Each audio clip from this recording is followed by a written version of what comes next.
Mesdames, Messieurs, bonsoir. Le Seigneur entretient un rapport personnel avec son peuple. Il n'est pas dans un dialogue de masse, il parle personnellement, avec des noms. Voilà le message du pape lors de son homélie de la messe quotidienne, célébrée à la maison Sainte-Marthe.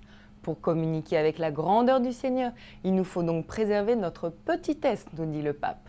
Car Dieu a toujours choisi les plus humbles, les plus petits. Écoutons un extrait de son homélie.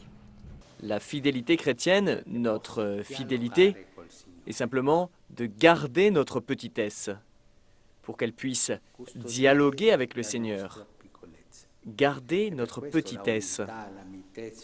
Pour cette raison, l'humilité, la tendresse, la douceur est tellement importante dans la vie du chrétien parce qu'elle est gardienne de notre petitesse que le Seigneur se plaît à regarder. Et il y aura toujours ce dialogue entre notre petitesse et la grandeur du Seigneur. Que le Seigneur nous donne par l'intercession de Saint David et aussi par l'intercession de la Sainte Vierge, qui chantait joyeusement à Dieu parce qu'il avait gardé son humilité. Que le Seigneur nous donne la grâce de garder notre petitesse. Confirmation ce matin par le père Lombardi, directeur de la salle de presse du Saint-Siège, de la prochaine visite au pape de Barack Obama le 27 mars prochain. Ce sera la première rencontre entre les deux hommes. Cette visite au Vatican s'inscrira dans une tournée européenne pour le président des États-Unis. Aujourd'hui, nous fêtons la Sainte Agnès. Comme le veut la tradition, 2 agneaux ont été bénis et présentés au pape. Leur laine servira à la confection des palliums des nouveaux archevêques. Le pallium est une bande de laine blanche ornée de 6 croix noires, symbole des plaies du Christ. Comme chaque année, le pape remettra ces palliums aux archevêques métropolitains le 29 juin prochain, en la solennité des apôtres Pierre et Paul. Hier, le pape recevait les employés de la police italienne affectés à sa sécurité.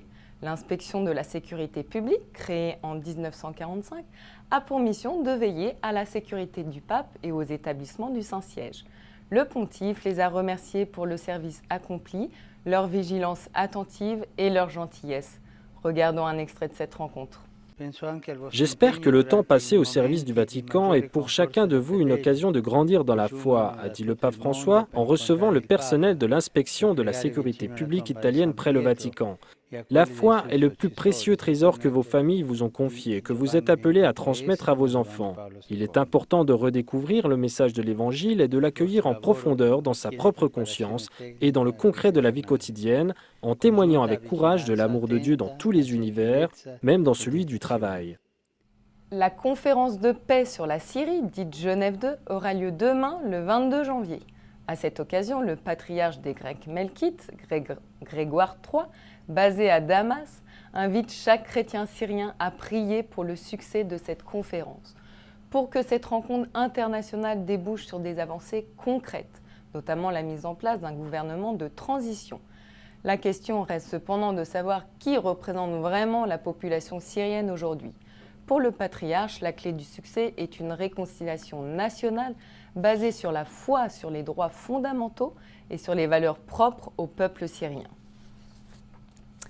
Et avant de nous quitter, sachez qu'à partir de cette fin de semaine et jusqu'au 2 février, des séminaristes iront visiter des paroisses du diocèse de Montréal pour témoigner de leur vocation et remercier tous ceux qui les aident financièrement et spirituellement. L'œuvre des vocations, dans sa campagne intitulée « Prêtres de Jésus-Christ », propose 2 formes de parrainage pour les futurs prêtres. Vous trouverez toutes les informations sur le site du diocèse de Montréal. C'est la fin de ce journal. À suivre sur Ciel et Lumière, une nouvelle émission des Échos du Vatican. Je vous souhaite une très bonne soirée. À demain.